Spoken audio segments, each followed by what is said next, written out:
ईश्वरी नाद तुम्हें सुनने को, ईश्वरी संदेश तुम्हें सुनने को वाया गुरु के मिलता है।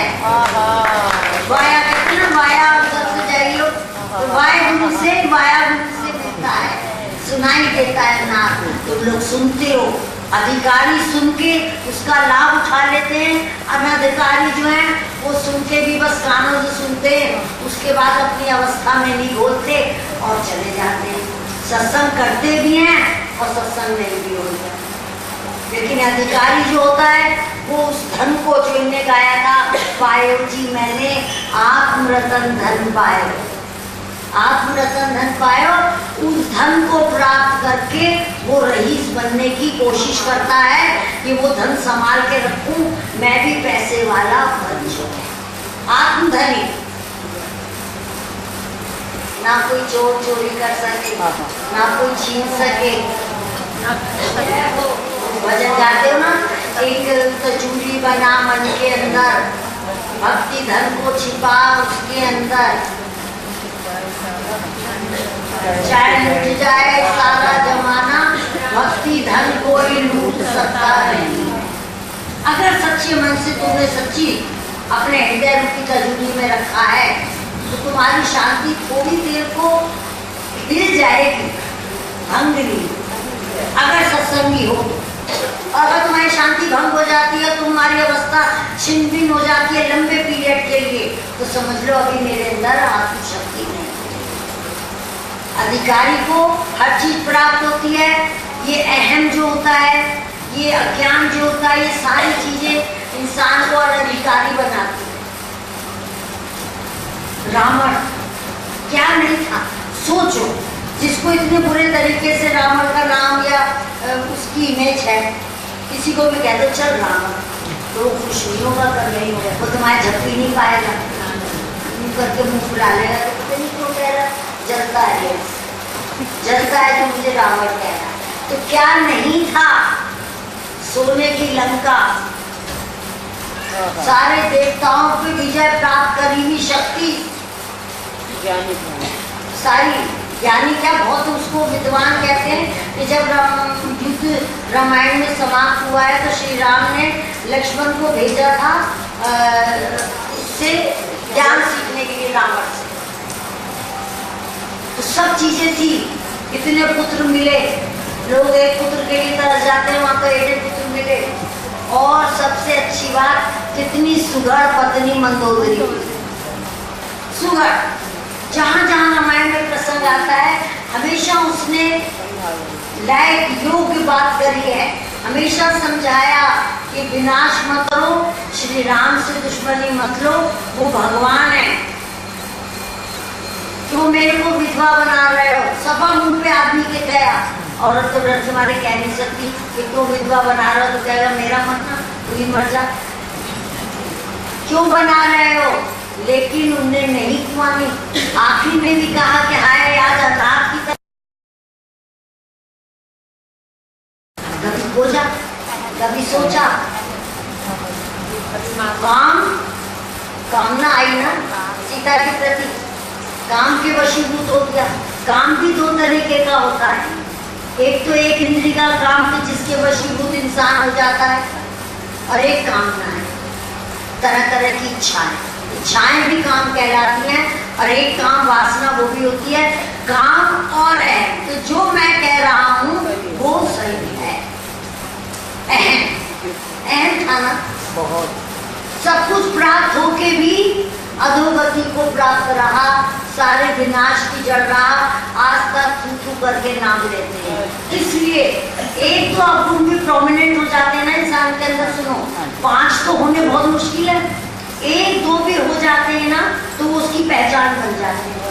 क्या, अगर कोई है लोभी, कोई औरत है लालची, छूटते ही सब हर वक्त उसकी परीक्षा में कहेंगे कि आपको नहीं पता, वो ऐसे प्रसाद के पीछे बहुत दफा ले लेती है, चुरा चुरा के रख लेती है। उसकी पहचान बन गई, लोग ने उसकी पहचान बना दी कि बुराई होने लगी। कोई घमंडी होता है, अहम वाला होता है, तो सब कुछ करते हुए कहते हैं क्या करें भैया, वो अपने आगे चलने नहीं देता, घमंड बहुत है इसके अंदर, अहम बहुत है इसके अंदर। तो तुम्हारी पहचान बनाओगे अवगुणों से, दो कॉलम बने हुए, एक आतंकवादी और एक आतंकवादी। तो अगर इस अब गुणों से पहचान बनाओगे, कोई औरत ना जो बहुत लड़ती थी, जगह नहीं देती थी बिल्कुल भी क्लास में, उसने नहीं देती थी, या ये कहोगे कि नहीं वो हंसती रहती थी, उसके दांत ही दिखते रहते थे। पहचान बनाओगे, ओ से ओ जैसे वो एक प्रकार जी का उनका शरीर शांत हो गया है। तो गुरु माँ का उन्होंने सारे जीवन संग किया, सारे जीवन संग किया कि मम्मी कहती थी ओम, तो अपनी वैसी आवाज में आनंद में, तो मम्मी को हंसती थी कि जरा एक दफा फिर कहना। ऐसे ही जिन्होंने हमेशा एक तार जोड़ के रखा, इतनी बीमारी में भी परसों तरसों कुछ दिन पहले उनका फोन आया कि जब उन्हें लगा कुछ हो रहा है मुझे, बोले बेटा क्लास दीदी से बात करा। तो उनकी चेतना लौट के फिर गुरुद्वारे पे ही आई, गुरुद्वारे पे आई, ध्यान रहा उनका। अभी नहीं रहा, पर जिस दिन उनका फोन आया मैंने कहा आज भी आपको यहीं की याद आई, चलो शिकंजी पी लो, मना मत करो। तो कल उनका शरीर शांत हो गया। तो पहचान बनाओ कि जब वो आनंद में कोई ऐसे कहता है तो लगता है कि वो बोल रहा है, तो अच्छी अच्छी है उसकी वजह से। अहम अगर वो होए तो ये नहीं कि मेरा नाम यह है कि वो बहुत ही वो था, मुंह सामने पढ़ के भी हाथ नहीं जोड़ता, कभी उसका मस्तक नतमस्तक ही नहीं होना चाहता था। ये रावण को उन्होंने अपने सिर के अंदर नहीं, सिर के ऊपर बैठा लिया है, क्योंकि जब वो झुकाएगा वो रावण गिरेगा, उसको दुख होगा, चाहे मेरी चीज गिर जाए। समझ रहे हो प्रेमी? तो आतंकवादियों में नहीं, आतंकवादी कॉलम में, जैसे कॉलम बना के नाम लिखती है ना संतोष गोयल, तो मैं कहती हूँ कि वाह, गुरु के दरबार में मेरा नाम लिखा हुआ है, एक तो खोल के रजिस्टर्ड पढ़ लो, जो लोग अपना लिखवाते हैं एनुअल वो पर्ची जमा करा के, वो कोई हमारे लिए नहीं देती हो, तुम कहते गुरु का चढ़ावा, हमें तो पता भी नहीं है, अकाउंटेंट्स उसका हिसाब ले लो, हम देखते भी नहीं है उसको। तो वो तुम अपना नाम लिखवाते,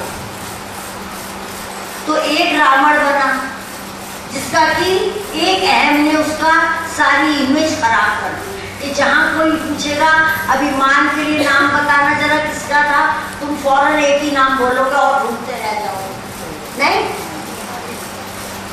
तो नाद ये सब जो सुनवा रहा है ईश्वर तुम्हारे को जगाने के लिए, जगाने के लिए। कितना सुंदर प्रसंग है कि एक ने अहम में आके अपना सारा कुल का नाश किया, लेकिन बहुत सुंदर एक भागवत में प्रसंग आता है कि जिस समय राजा जनक के पास सुखदेव जी आते हैं ज्ञान में, बड़ी अजीब बात है, सुखदेव जी का तो आता है, उन्होंने भागवत पूरी बाजी, इतने ज्ञानियों में नाम आता है, और वो राजा जनक के पास, राजा और ग्रस्त में उनके पास ज्ञान लेने गए, राजा जनक से बातचीत करने गए ज्ञान लेने। तो राजा जनक ने सब कुछ सुना के, सारी बातें ज्ञान सुना के ये कहा कि ला जो सबसे गंदी चीज तेरे पास हो वो गुरु क्या होता है, जो गुरु दक्षिणा में वो मुझे दे, जो कोई यूज की ना हो, जो तेरे यूज की ना हो। क्यों कहते नहीं है बुरी चीज दे जाओ एक्सचेंज कर लो, इतनी हिम्मत करो दे दो, लाओ दो, बुरी चीज दो, कहाँ देते हो तुम? संभाल के अपना अहम, अपना क्रोध, अपना वो सब रख लेते हो संभाल के। बात हम तो कहते हैं